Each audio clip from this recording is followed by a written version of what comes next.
Bismillahirrahmanirrahim. Assalamualaikum warahmatullahi wabarakatuh. Pada kesempatan kali ini kita akan membahas soal P3K hasil field report pada tahap 1, yaitu soal nomor 6 sampai dengan 10. Contoh sikap pengamalan sila Pancasila. Sila Pancasila pertama berbunyi ketuhanan yang Maha Esa. Makna sila pertama Pancasila yaitu setiap warga negara bersikap berdasar sifat ketuhanan. Contoh pengamalan sila pertama yaitu saling menghormati antar manusia, tidak memaksakan suatu agama pada orang lain, bekerja sama dan saling bantu di bidang sosial, ekonomi, dan keamanan lingkungan tanpa pandang latar belakang agama, mengembangkan toleransi agama sejak dini, membina kerukunan hidup antar manusia. Sila Pancasila kedua berbunyi kemanusiaan yang adil dan beradab. Makna sila kedua Pancasila yaitu mengakui bahwa kedudukan setiap warga negara adalah sama. Contoh sikap sila kedua yaitu tidak membeda-bedakan manusia berdasarkan suku, agama, warna kulit, tingkat ekonomi, maupun tingkat pendidikan. Menjaga hal dan kewajiban diri sendiri dan orang sekitar. Menyadari bahwa setiap manusia adalah ciptaan Sang Pencipta. Tidak melakukan diskriminasi dengan orang-orang yang dijumpai, baik di sekolah, rumah, dan tempat lainnya. Tidak melecehkan seseorang karena apapun, membela kebenaran dan keadilan. Sila ketiga Pancasila berbunyi Persatuan Indonesia. Makna sila ketiga Pancasila yaitu menyatunya bangsa Indonesia dari berbagai sendi kehidupan, yaitu politik, sosial, budaya, ekonomi, pertahanan, dan keamanan. Tujuan Persatuan Indonesia adalah menumbuhkan rasa bersatu warga negara yang memiliki beragam adat dan budaya. Contoh sikap sila ketiga yaitu cinta tanah air dan bangsa dengan membeli produk dalam negeri. Cinta tanah air dan bangsa dengan mengharumkan nama bangsa lewat prestasi di berbagai bidang akademik dan non-akademik. Tidak merendahkan suku, adat, dan budaya lain. Mengutamakan kerukunan bangsa Indonesia dibandingkan dengan kepentingan kelompok, pribadi, dan golongan. Menumbuhkan rasa senasib dan sepenanggungan serta membantu warga yang berkesusahan. Sila keempat Pancasila berbunyi kerakyatan yang dipimpin oleh hikmat kebijaksanaan dalam permusyawaratan perwakilan. Makna sila keempat Pancasila yaitu bangsa Indonesia memiliki prinsip demokrasi dan kedaulatan rakyat. Contoh sikap sila keempat yaitu mengedepankan musyawarah, diskusi, atau bertukar pendapat untuk mencari mufakat atau kesepakatan dalam menyelesaikan masalah. Tidak memaksakan kehendak pada orang lain, mengutamakan kepentingan masyarakat, bangsa, dan negara daripada kepentingan pribadi. Ikut serta dalam pemilihan umum, melaksanakan hasil keputusan yang berdasar musyawarah dengan niatan dan perbuatan baik dan dengan rasa tanggung jawab. Sila kelima Pancasila berbunyi keadilan sosial bagi seluruh rakyat Indonesia. Sila kelima Pancasila berhubungan dengan sikap adil dan menghormati hak asasi manusia. Contoh sikap sila kelima yaitu berbuat adil pada siapapun tanpa pilih kasih, menghargai hasil karya orang lain, tidak membeda-bedakan seseorang karena status dan kondisi ekonominya, bersikap kekeluargaan, tidak mengintimidasi orang dengan hak milik kita, menghormati hak asasi orang lain beserta kewajibannya, tidak menyusahkan orang lain untuk sama-sama hidup dengan layak. Reinforcement dalam pembelajaran. Menurut Muhammad Uzair Usman, penguatan atau reinforcement adalah segala bentuk respon, apakah bersifat verbal ataupun non-verbal, yang merupakan modifikasi tingkah laku guru terhadap tingkah laku siswa, yang bertujuan untuk memberikan informasi atau umpan balik, yang kita sebut feedback, bagi penerima yaitu siswa atas perbuatannya sebagai suatu tindak dorongan bersikap baik ataupun koreksi terhadap kesalahan yang dilakukannya. Pemberian respon dalam proses belajar mengajar disebut pemberian reinforcement atau penguatan.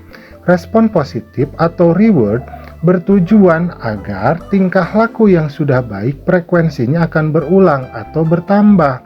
Contohnya adalah pujian atau hadiah. Sedangkan respon yang negatif atau punishment bertujuan agar tingkah laku yang kurang baik itu frekuensinya berkurang atau hilang. Contohnya adalah koreksi verbal guru kepada murid yang melakukan kesalahan. Dapat disimpulkan bahwa penguatan atau reinforcement merupakan umpan balik feedback yang diberikan guru sebagai suatu bentuk penghargaan untuk memperkuat perilaku yang diinginkan dan memberi hukuman atau memadamkan perilaku yang tidak diinginkan. Bentuk kerjasama pendidikan di ASEAN. Beberapa kerjasama ASEAN di bidang pendidikan diantaranya adalah 1. Penawaran beasiswa pendidikan seperti Indonesia yang memberikan pendidikan kedokteran, bahasa, dan seni untuk mahasiswa terpilih dari negara-negara ASEAN. 2. ASEAN Council of Teachers atau disingkat ACT sebagai bentuk pertemuan guru-guru dari berbagai negara anggota ASEAN. Dengan adanya ACT, para pendidik bisa berdiskusi dan berbagi ide-ide untuk mengembangkan kemampuan guru dan lingkungan belajar global.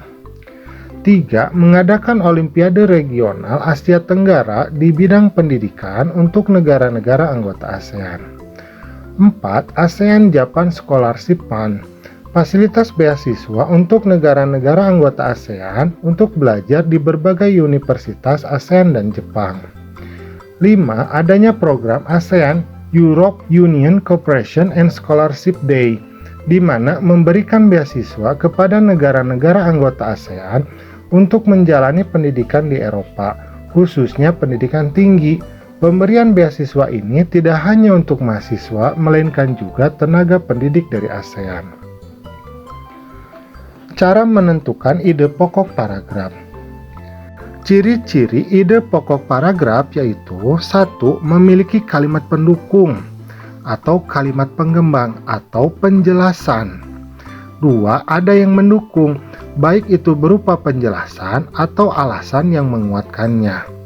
3. Inti dari sebuah paragraf atau pusat pembahasan.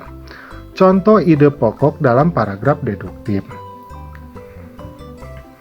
Membuat diri bahagia banyak caranya dan mudah dilakukan. Kamu bisa mulai dengan hal paling sederhana, tersenyum. Kemudian carilah udara segar yang membantu membuat rileks otak. Ingat bahwa ada banyak orang yang mempedulikanmu, serta yang paling penting hargai dirimu sendiri secara wajar. Maka kesimpulannya ide pokok yaitu cara bahagia. Kalimat utamanya cara membuat diri bahagia, ada banyak dan mudah dilakukan.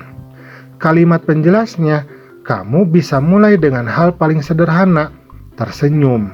Kemudian carilah udara segar yang membantu membuat rileks otak.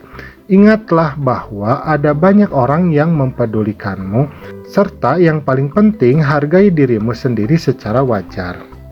Contoh ide pokok dalam paragraf induktif. Terlalu memikirkan masalah akan membuat kamu makin pedih. Selain itu, alangkah lebih baik untuk fokus untuk menyelesaikan. Tidak perlu menggerutu yang berlebihan, tetap semangat dan mintalah bantuan kepada orang terpercaya jika diperlukan. Itulah beberapa cara mengatasi kesedihan karena terlalu banyak masalah. Maka ide pokoknya yaitu cara mengatasi kesedihan. Kalimat utamanya itulah beberapa cara mengatasi kesedihan karena terlalu banyak masalah. Kalimat penjelasnya, terlalu memikirkan masalah akan membuat kamu makin pedih. Selain itu, alangkah lebih baik untuk fokus untuk menyelesaikan. Tidak perlu menggerutu yang berlebihan. Tetap semangat dan mintalah bantuan kepada orang terpercaya jika diperlukan. Arti lambang ASEAN. Arti dari bentuk simbol pada logo ASEAN. Lambang ASEAN yang terdapat pada bendera berbentuk lingkaran. Dari logo tersebut terdapat beberapa warna yang menyatu sehingga mengandung arti dan makna. Warna merah mewakili keberanian serta dinamika yang membentuk semangat perjuangan mencapai satu visi dan misi. Merah menjadi warna dasar dalam lambang ASEAN. Warna biru pada lambang memiliki arti perdamaian dan keamanan. Warna tersebut digambarkan sebagai lingkaran dan kata ASEAN pada logo. Warna kuning yang terdapat pada bentuk padi menggambarkan kemakmuran dan kesejahteraan. Warna putih melambangkan kesucian dan memiliki bentuk lingkaran yang memiliki arti kesucian. Ada 3 bentuk yang terdapat pada lambang ASEAN, yakni lingkaran, padi, dan tulisan ASEAN. Ketiga bentuk tersebut sama-sama mengandung arti dan makna. Bentuk lingkaran terdapat pada lambang ASEAN, yakni berwarna biru dan putih. Bentuk tersebut mewakili persatuan antar negara-negara anggota organisasi ASEAN. 10 tangkai padi dalam lambang ASEAN melambangkan negara dari anggota-anggota. Seperti diketahui, organisasi ini awalnya terdiri dari Filipina, Indonesia, Malaysia, Singapura, Thailand, Brunei Darussalam, Vietnam, Laos, Myanmar, dan Kamboja. Harapannya, ke-10 negara tersebut saling terikat rasa persahabatan dan solidaritas. Tulisan ASEAN berupa lambang ASEAN yang terakhir adalah kata ASEAN yang terletak di bawah padi. Logo tersebut merupakan lambang resmi yang memiliki satu identitas. Terima kasih atas perhatiannya. Silakan lanjutkan untuk menyimak pembahasan soal nomor 11 sampai dengan 15 pada video selanjutnya. Assalamualaikum.